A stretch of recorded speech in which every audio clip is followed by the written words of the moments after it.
नमस्कार, राकेश नायक अपराध समाचार चैनल में आपका स्वागत करता हूं।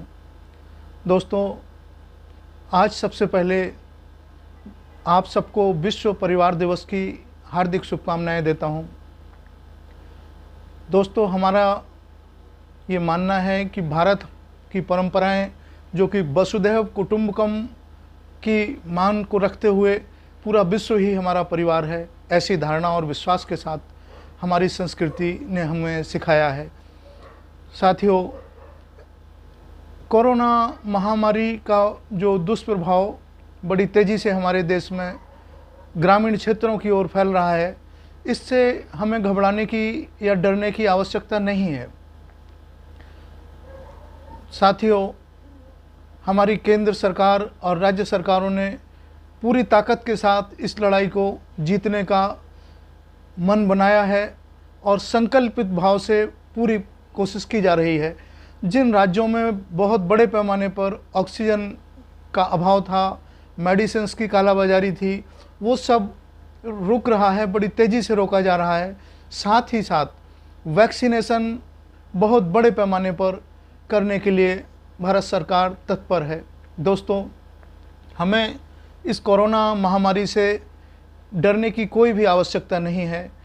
इसमें देखा गया है प्रायः वो लोग जो एक तो बहुत ज़्यादा अपने आप को डरा हुआ जिन्होंने महसूस किया इस बीमारी में, उनको नुकसान हुआ है, और दूसरे वो लोग जिन्होंने बिल्कुल बाहर बेपरवाह होकर बाहर निकले और उन्होंने इसका कोई भी डर उनको ना रहा, उन लोगों को इसका शिकार होना पड़ा। दोस्तों, इस तरह प्रकृति का जो नियम है, इस तरह समय समय पर तमाम महामारी और भी बहुत सारी युद्ध हैं, तूफान हैं, इस तरह से बहुत सारी मानव जाति की क्षति हुई है। लेकिन इसका मतलब ये तो नहीं कि इतने महान राष्ट्र के लोग हम डर के बैठें, हम लड़ें ना। हमें संघर्ष करना है, लड़ना है और इस लड़ाई को जीतना भी होगा। साथियों, यहाँ एक और बात आप सबसे शेयर करना चाहता हूँ। दोस्तों, हमारा देश लोकतंत्र का, विश्व का सबसे बड़ा लोकतंत्र है और 135 करोड़ की आबादी वाला यह देश आज अपने आप को छोटी सी छोटी लड़ाई और महामारी में ठगा हुआ सा महसूस करता है। ऐसा क्यों? ऐसा सिर्फ इसलिए कि हमारी ताकत बटी हुई है। हमारे यहाँ अंग्रेज़ों ने आके शासन किया, मुग़लों ने आके शासन किया। उसका एक ही कारण था, हमारे खुद के लोगों की फूट होना, जो तरह तरह से जाति और धर्म के बंधनों में बन के लड़ाई करते हैं, आपस में लड़ते हैं। साथियों, हमें एक प्लेटफॉर्म पर एक होना होगा, तब हम बड़ी से बड़ी युद्ध को जीता जा सकता है। और यहाँ एक बार और ये बात विचार करने वाली है कि हमारा सिद्धांत ये रहा कि हमने मानवता की रक्षा के लिए कभी किसी पर कोई आक्रमण नहीं किया। इसका मतलब ये तो नहीं कि हमें शक्तिशाली नहीं होना है, हमें शक्तिशाली होना बहुत ही आवश्यक है।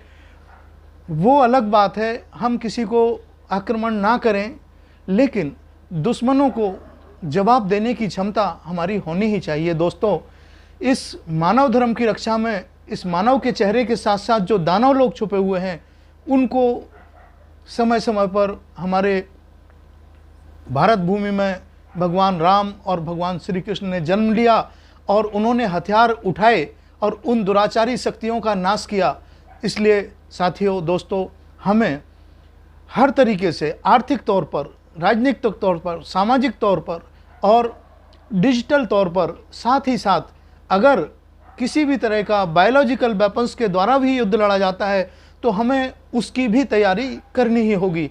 हम किसी भी कीमत पर हमारा देश को ना झुकने देंगे, ना आगे बढ़ने से रुकने देंगे।